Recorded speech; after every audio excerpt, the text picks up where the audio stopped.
జై శ్రీమన్నారాయణ. శ్రీమతే రామానుజాయ నమః. కృష్ణం వందే జగద్గురుం. వ్యాసాయ విష్ణురూపాయ వ్యాసరూపాయ విష్ణవే నమో వై బ్రహ్మనిధయే వాసిష్ఠాయ నమో నమః. భరద్వాజకులం బోధి చంద్రం త్రిపురుషోత్తమం వేదాంతో భయనితత్వాత్ జ్ఞానదం గురుమాశ్రయే. జయ శ్రీమన్నారాయణ. శ్రీ రామానుజాయ నమః. కృష్ణం వందే జగద్గురుం. మనం శ్రీమద్భాగవతంలో తృతీయ స్కందములో అధ్యాయం 4లో 28 దాకా చెప్పుకున్నాం. ఇప్పుడు 29. శ్రీశుకోవాచ. బ్రహ్మశాపాపదేశేన కాలేన మోఘవాంఛితః సంహృత్య స్వకులం స్వితం చక్షన్ దేహమచింతయత్. శ్రీశుకోవాచ. బ్రహ్మశాప అంటే బ్రాహ్మణుల శాపము, అపదేశేన అంటే నెపముతో, అట్టి ప్రదర్శన ద్వారా, కాలేన కాలముచే, అమోఘ అంటే భంగపడని, వాంఛిత ఆ విధముగా కోరువాడు, సంహృత్య ముగించుచు, స్వకులం స్వీయ కుటుంబమును, స్వీతం అత్యధికముగానున్న, త్యక్షన్ విడిచిన పిమ్మట, దేహం స్వరూపమును, అచింతయత్ తనలో తాను తలపోసెను. ఓ రాజా, బ్రాహ్మణ శాపము కేవలము ఒక నెపము మాత్రమే. దేవదేవుని పరమా శ్రేష్టము వంచే దానికి నిజము కారణము. అత్యధికముగా ఉన్న తన వంశస్థులను సాగనంపిన పిదప అతడు ధరణీతలము నుండి అంతర్ధానం చెందకూరెను. అందులకై ఆ దేవదేవుడు తనలో తాను ఇట్లు తలపోసెను. శ్రీకృష్ణుని దేహత్యాగ సంబంధ విషయమున ఈ శ్లోకమునందు త్యక్షన్ అను పదము మిగుల ప్రధానమైనది. దేవదేవుడైన శ్రీకృష్ణ భగవానుడు సచ్చిదానంద విగ్రహుడైనందున అతడు మరియు అతని దేహము ఏకమే. అట్టేడా అతడు తన దేహమును త్యజించి ప్రపంచ దృష్టికి కనుమగునట్లు సాధ్యపడును. శ్రీకృష్ణ భగవాన్ని పరమగోప్యముగు అంతర్ధాన విషయమున భక్తి రైతులు లేదా మాయావాదులలో గొప్ప వివాదం ఒకటి చెలరేగి ఉన్నది. ఈ విషయమున అల్పజ్ఞులకు జనులు సందేహములనన్నింటినీ యువగోస్వామి కృష్ణ సందర్భము అనే గ్రంథమును పరిష్కరించి ఉన్నారు. బ్రహ్మ సంహిత ప్రకారము శ్రీకృష్ణ భగవానుడు పలు రూపములను కలిగి ఉన్నాడు. భగవానుడు అసంఖ్యాక రూపములను కలిగి ఉన్నాడనియు మరియు జీవుల దృష్టికి అతడు గోచరించినప్పుడు శ్రీకృష్ణునిగా వాస్తవమున అవతరించినట్లు ఆ రూపములను నేను అతని ఎందు మిళితమగుననియు దాని ఎందు జరుగుతున్నది. కురుక్షేత్ర రణరంగమున అర్జునుని ఎదుట వ్యక్తీకరింపబడిన విశ్వరూపమును కూడా అతడు కలిగి ఉన్నాడు. ఈ శ్లోకమునందు శ్వేతం అనే పదము సైతము ఉపయోగింపబడినది. తన ప్రధానము మరియు నిత్యము ఒక రూపముగాక విరాట్ రూపముగా పిలువబడు విశ్వరూపమును భగవానుడు వదిలివేసనని అది సూచించును. ఏలైనా తన సచ్చిదానంద రూపమును అతడు మార్చుటకు ఏమాత్రం అవకాశం లేదు. ఈ సాధారణ అవగాహన భక్తులకు శీఘ్రమే అనుభూతము కాగలదు. కానీ ఏమాత్రము భక్తి లేనట్టి భక్తి రైతులు మాత్రము ఈ చిన్న విషయమునైనను అవగతం చేసుకోనలేరు. లేదా భగవాను దివ్యదేహపు నిత్యమునకు పరాజయమును కూర్చుటకు ప్రయత్నపూర్వకముగా వివాదములు లేవతీయుదురు. అసంపూర్ణ జీవులకు పంచనా ప్రవృత్తి అనేది దోష కారణముననే ఇది కలుగుచుండును. వివిధ మందిరములందు భక్తులచే భగవాను దివ్య రూపం వర్తింపబడునను మరియు మందిరమందరి శ్రీ విగ్రహము భగవద్రూపమునకు అభిన్నమని భక్తులందరూ వాస్తవముగా అనుభూతమరుచుకుంటకు కొన్ని నేటికి స్వానుభవం ద్వారా కూడా గాంచవచ్చును. భగవాను ఆంతరంగిక శక్తి యొక్క అచింత్యము కార్యనిర్వహణము. భగవద్గీత 7:2-5 ఎందు నాహం ప్రకాశ సర్వస్య యోగమాయా సమావృత అని వర్ణింపబడినది. అనగా భగవానుడు ఎల్లరికూ ప్రత్యక్షము కాబోడు. అది ఏ పద్మపురాణం నందు అత శ్రీకృష్ణనామాది నా భవేద్వాహ్యమింద్రియై అని తెలుపనది. భగవానుని నామరూపములు భౌతికేంద్రియములచే తెలియబడబోవు. కనుకనే లౌకిక జనుడు దృష్టి ఎదుట గోచరించినప్పుడు అతడి విరాట్ రూపమును ధరించును. ఇది రూపం యొక్క మరి భౌతిక ప్రదర్శనమై కర్త మరియు విశేషము తర్కముచే సమర్థింపబడును. వ్యాకరణమునందు కర్త నుండి విశేషమును తొలగించినప్పుడు విషయమేమీను మారబోదు. అదే విధముగా భగవానుడు తన విరాట్ రూపమును ఛేదించినప్పుడు అతని నిత్య రూపమేమీను మార్పు చెందబోదు. కానీ వాస్తవమునకు అతని అసంఖ్యాక రూపములకు నడుమ ఎట్టి భౌతిక భేదమును లేదు.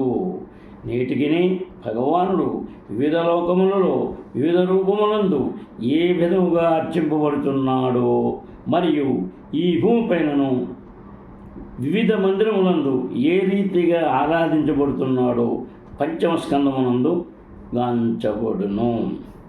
శ్రీకృష్ణ భగవానుని అంతర్ధానములకు సంబంధించిన ఈ విషయమును మహానుభావులు చాలామంది కూడా ఈ గ్రంథ పరిణామం అధికముగా పెరిగిపోవటం మెరిచి ఆ వ్యాఖ్యానములను నేను ఇందు చేర్చట్లేదు. పైన తెలుపబడినట్లు ఈ విషయమంతా భగవద్గీత ఎందు వివరింపబడినది. భగవానుడు ఎల్లరకు విధుడు కాబోడు. ప్రేమ భక్తి లోపించిన అభక్తుల దృష్టికి అతడు సర్వదా దూరముగా నుండును. ఆ విధముగా వారిని అతడు తన నుండి అధికాధికముగా దూరము కావించును. క్షీరోదక సాయి విష్ణు ఎదుట ప్రార్థనలు కావించిన బ్రహ్మదేవుని ఆహ్వానముపై శ్రీకృష్ణ భగవానుడు అవతరించను. ఆ విధముగా ఆ దేవదేవుడు అవతరించినప్పుడు విష్ణు రూపములన్నీను అతని యందు మిళితమయ్యను. కార్యము పూర్తయినంతనే ఆ రూపములన్నీను అతని నుండి సహజ రీతిలో విడిపోయాను. తర్వాత అస్మాల్లోకాదు పరతే మయి జ్ఞానం మదాశ్రయం అర్హ్యుద్ధవ ఏవాద్ధ సంప్రత్యాత్మవతాం వరః. అస్మాత్ అంటే ఈ విశ్వం నుండి, లోకాత్ భూమి, ఉపరతే అంతర్ధానం చెంది, మయి నా యొక్క జ్ఞానమును, మత్ ఆశ్రయం నన్ను గూర్చిన, అర్హతే అర్హుడు, ఉద్ధవుడు, ఏవ నిశ్చయముగా, అద్దా నేరుగా, సంప్రతి ఇప్పుడు, ఆత్మవతాం అంటే భక్తులలో వరహ అగ్రగణ్యుడు.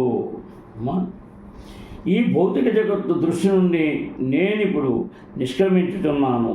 ఆ భక్తులలో అగ్రగణ్యుడైన ఉద్ధవుడొక్కడే నన్ను గూర్చిన జ్ఞానమును నేరుగా పొందగలిగిన వానిగా కనబడుతున్నాడు. అంటే ఈ శ్లోకమునందు జ్ఞానం మదాశ్రయం అనే పదం ప్రధానమైనది.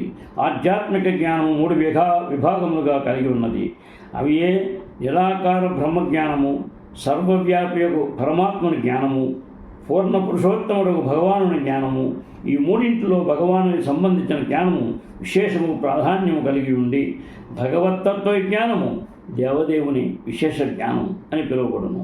ఈ విశేష జ్ఞానము కేవలము విశుద్ధ భక్తియుత శివ ద్వారానే, మరి ఏ ఇతర మార్గములలో కాదు అనుభూతము కాగలదు. భక్త్యా మామభిజానాతి యావణ్యచ్చాస్మి తత్వతః అనుచు భగవద్గీత 1:8-5 ఇదే విషయమును ధృవపరుచుతున్నది. అనగా కేవలము భక్తి యోగమునందు నెలకొనిన వారే శ్రీకృష్ణ భగవాను దివ్యస్థితిని వాస్తవముగా నిలుగలరు. ఆ కాలమున భక్తులందరిలోనూ ఉద్ధవుడు శ్రేష్ఠునిగా భావింపడేవాడు.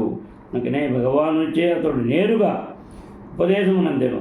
ప్రపంచ దృష్టి నుండి భగవానుడు అంతర్ధానం చెందిన పిమ్మట జనులు ఉద్ధవుని చెంతనున్న జ్ఞానము ద్వారా లాభం పడినట్లుగా అతడు ఉపదేశితుడయ్యను. ఎందులకై ఉద్ధవుడు బదరికాశ్రమమునకు పొమ్మని ఉపదేశితుడయ్యనుటకు ఇది ఒకనొక కారణము. అచ్చట భగవానుడు స్వయముగా నరనారాయణ రూపమున విలసితుడై ఉండెను. ఆధ్యాత్మిక పురోగతి నందినవాడు మందిరమునందలి శ్రీ విగ్రహము నుండి నేరుగా స్ఫూర్తిని పడేయగలడు. ఆ విధముగా భగవత్కరుణచే ఆధ్యాత్మిక జ్ఞానమునందు అనుభవైకముగు పురోగతిని బడయుటకై భక్తుడు ఎల్లవేళలా భగవన్మందిరము సర్వులచే ఆమోదితమైనది ఆశ్రయించుము. తర్వాత నోధవోన్వపి మన్యూనో యద్గుణైర్నార్దితః ప్రభుః అతో మధ్యయునో లోకం గ్రాహాయన్నిహు తిష్టతు. నా అంటే కాడు, ఉద్ధవుడు అను కించిత్తును, అపి కూడా, మత్ నాకు, న్యూన తక్కువ, యత్ కారణమున, గుణై ప్రకృతి గుణములచే స అద్దితః ప్రభావితుడు కాడు, ప్రభువు అతః అందుచే మత్ వయునం అంటే దేవదేవుడు నువ్వు నా యొక్క జ్ఞానము లోకం అంటే లోకము గ్రాహాయన్ విస్తరింపజేయుటకు ఇహ ఈ ప్రపంచమున తిష్టతు నిలిచి ఉండవచ్చును. త్రిగుణములచే ఎన్నడను ప్రభావితుడు కాని కారణమున ఉద్ధవుడు ఏ విధముగానూ నాకు తక్కువ కాడు. కనుకనే దేవదేవుడుగునగు నా విశేష జ్ఞానమును విస్తరింపజేయుటకు అతడు ఈ లోకమున నిలిచి ఉండవచ్చును. ప్రకృతి గుణములచే ప్రభావితుడు కాక ఒకటే భగవత్ప్రతినిధి ఎగుటకు విశేష యోగ్యత ఉన్నది. భౌతిక జగమునందు మానవుని అత్యున్నత యోగ్యత బ్రాహ్మణుడొకటే. కానీ బ్రాహ్మణుడు సప్తగుణమునందే ఉన్నందున కేవలము బ్రాహ్మణుడొకటే భగవత్ప్రతినిధిగా నొకటకు సరిపోదు. మనుజుడు ఆ సప్తగుణమును సైతము అతిశయించి విశుద్ధ సత్వమందు ఏ ప్రకృతి గుణములతోనూ ప్రభావితము కానంటి స్థితుడు కావలను. ఈ దివ్య యోగ్యతా స్థితియే శుద్ధ సత్వము వసుదేవ స్థితి అని పిలువబడును. ఆ స్థితి అందే భగవద్విజ్ఞానము అనుభూతము కాగలదు. శ్రీకృష్ణ భగవానుడు ప్రకృతి గుణములచే ప్రభావితులు కానట్లుగా విశుద్ధ భక్తుడును ప్రకృతి గుణములచే ప్రభావితులు కాబోడు. భగవానుని కూడి ఉండుటకు అది ప్రాథమిక యోగ్యత. ఆ దివ్య యోగ్యతను బడయగలిగిన వాడు జీవన్ముక్తుడు. బాహ్యమునకు భౌతిక స్థితి ఎన్నున్నను ముక్తుడే అని పిలువబడును. భగవానుడు దివ్యముగు ప్రేమయుత సేవ యందు నిరంతరము నెలకొని ఉండేవాడు. అట్టి ముక్తిని బడయగలడు. ఈ విషయమున భక్తిరసామృత సింధువు 1:2-1:8 నందు ఇట్లు తెలుపబడినది. ఈయస్య హరేర్దాస్యే కర్మణా మనసా గిరా నిఖిలా స్వప్యవస్థాతు జీవన్ముక్తః స ఉచ్యతే. తన మనోవాక్కాయ కర్మలచే కేవలము భగవాను దివ్యము ప్రేమయుత సేవ కొరకే జీవించువాడు భౌతిక అస్తిత్వపు స్థితి అన్నట్లు గోచరించినను నిక్కముగా ముక్తాత్ముడే అయ్యున్నాడు. ఉద్ధవుడు అటువంటి దివ్యస్థితి అందే ఉండెను. కనుకనే ప్రపంచ దృష్టి నుండి నిష్క్రమించినప్పుడు తన నిజమైన ప్రతినిధిగా భగవానునిచే అతడు ఎంచుకోబడినాడు. అట్టి భక్తుడెన్నడను భౌతిక శక్తి, బుద్ధి లేదా వైరాగ్యంచే ప్రభావితుడు కాడు. ప్రకృతి యొక్క సమస్త తాకిళ్లను అతను తట్టుకోగలడు. కనుకనే అట్టివాడు గోస్వామి అని తెలియబడును. కేవలము అటువంటి గోస్వాములే భగవాను దివ్యము ప్రేమపూర్వక సంబంధంలో మర్మముల నెరుగగలరు. తర్వాత ఏవం త్రిలోకగురుణా సందిష్ట శబ్దయోనినా బదర్యాశ్రమమాసాద్య హరిమీడే సమాధినా. ఏవం ఆ విధముగా ముల్లోకములు గురువుచే సందిష్ట చక్కగా తెలుపబడి శబ్దయోనిన సమస్త వేద జ్ఞానమునకు మూలమైన వానిచే బదరికాశ్రమ తీర్థస్థానమునకు అసాధ్య చేరి హరిం శ్రీహరిని ఈచే సంతుష్టిపరచను. సమాధి ద్వారా సమస్త వేద జ్ఞానమునకు మూలమును ఉల్లోకములకు గురువును వగు శ్రీకృష్ణ భగవానుచే ఆ విధముగా ఆదేశితుడై ఉద్ధవుడు బదరికాశ్రమము చేరి శ్రీహరి ప్రీత్యర్థమై సమాధి మగ్నుడయ్యనని గోస్వామి రాజుకు తెలియజేశాను. తర్వాత శ్రీకృష్ణ భగవానుడే నిజముగా ముల్లోకములకు గురువై ఉన్నాడు. అతడే సమస్త వేద జ్ఞానమునకు ఆది మూలము. ఆయనను పరతత్వం యొక్క రూప లక్షణము నెరుగుట వేదముల నుండి కూడా పరమ కష్టతరము. తత్కారణమున ఆ దేవదేవుని పరతత్వముగా నెరుగుటకు అతను ప్రత్యక్షోపదేశములు అవసరములై ఉన్నవి. సారాంశ రూపమున అట్టి దివ్యజ్ఞానమునకు భగవద్గీత నిదర్శనము. భగవదనుగ్రహము లేనిదే ఎవరును భగవాను ఎరుగజాలరు. భౌతిక జగము నందున్నప్పుడు శ్రీకృష్ణ భగవానుడు ఆ విశేష కరుణను అర్జునుడు మరియు ఉద్ధవుని ఎడ ప్రదర్శించెను. అమ్మా తర్వాత యుద్ధము నొనరింప అర్జునుని ప్రోత్సహించుటకు శ్రీకృష్ణ భగవానుచే కురుక్షేత్ర రంగము భగవద్గీత పలుకుబడినట్టు నందునుట నిస్సందేహమైనదే. ఆయనను దివ్యము గీతాజ్ఞానము పూర్తి చేయుటకై ఆ దేవదేవుడు ఉద్ధవునకు ఉపదేశము గావించెను. భగవద్గీత ఎందును తాను పలుకున్నటువంటి జ్ఞానము ఉద్ధవుడు విస్తరింపజేయవలనని మరియు తన అవతార కార్యము పూర్తి చేయవలనని భగవానుడు కోరెను. అమ్మా శ్రీకృష్ణ భగవానుడే సమస్త వేద జ్ఞానమునకు మూలమని విషయమును వేదవాక్కులైన అనురక్తులైన వారు ఈ శ్లోకము నుండి తెలుసుకొనవచ్చును. వేదములను పరిశీలించడం ద్వారా దేవదేవుని అవగతము చేసుకొనజాలని వాడు భగవద్విజ్ఞానమును మరింత పురోగమించుటకు ఉద్ధవుని వంటి భక్తులతో ఒకరిని ఆశ్రయించవచ్చును.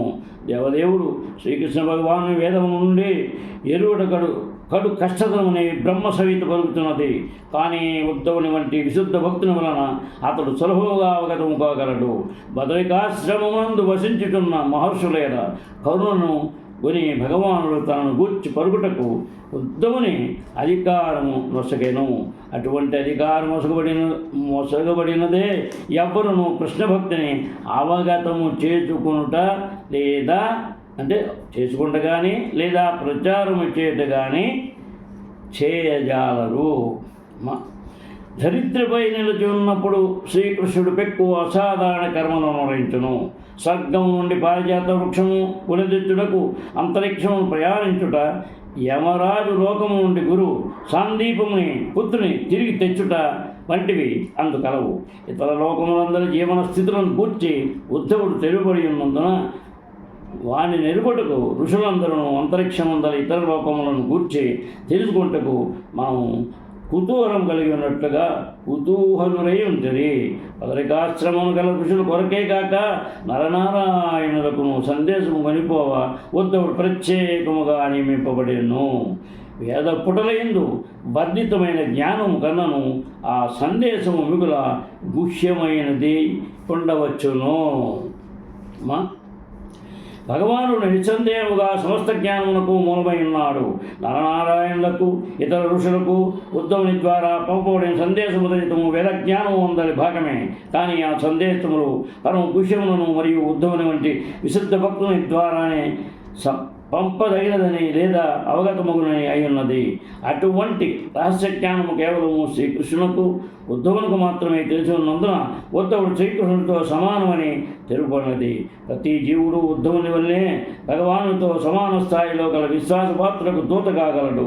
కానీ ప్రేమపూర్వకము భక్తితో సేవ ద్వారా అతడు తనను విశ్వాసపాత్రుడు కావించుకున్నప్పుడే అది సాధ్యపడును. భగవద్గీత ఎందు ధ్రువపడినట్లుగా కేవలం ఉద్ధవుడు అర్జునుడు వంటి విశుద్ధ భక్తులకే అట్టి రహస్య జ్ఞానము వసగబడును. మనుజుడు ఆ మర్మములను వారి ద్వారానే ఎరుగగలడు, కానీ అన్యదా కాదు. అనగా అటువంటి అంతరంగిక భక్తుల సహాయం లేకుండా ఎవరును భగవద్గీత లేదా శ్రీమద్ భాగవతమును అవగతము చేసుకొనజాలరు. శ్రీకృష్ణ భగవానుని అంతర్ధానపు మర్మమును గూర్చి మరియు ఈ లౌకిక జగమున ఆ దేవదేవుని నూరేళ్ల అవతారము పిమ్మట అతని వంచ వినాశమును గూర్చి ఉండవచ్చును. ఎదువంచ వినాశమునందరి మర్మమును గూర్చి నెరుగుటకు ప్రతి ఒక్కరూ అతి కుతూహలులై ఉండవచ్చును. నరనారాయణులకు మరియు ఇతర విశుద్ధ భక్తులకు దానిని గూర్చిన సమాచారం అందించడకై శ్రీకృష్ణుడు దానినంతటిని ఉద్ధవునకు వివరించి బదరికాశ్రమమునకు పంపి ఉండవచ్చును. జయ శ్రీమన్నారాయణ. శ్రీమతే రామానుజాయ నమః. కృష్ణం వందే జగద్గురుం. శ్రీకాంతాయ కళ్యాణనిధే నిదర్దినాం శ్రీవేంకటనివాసాయ శ్రీనివాసాయ మంగళం. జయ శ్రీమన్నారాయణ. శ్రీమతే రామానుజాయ నమః. కృష్ణం వందే జగద్గురుం. జయ శ్రీకృష్ణ. సర్వే జనా సుఖినో భవంతు.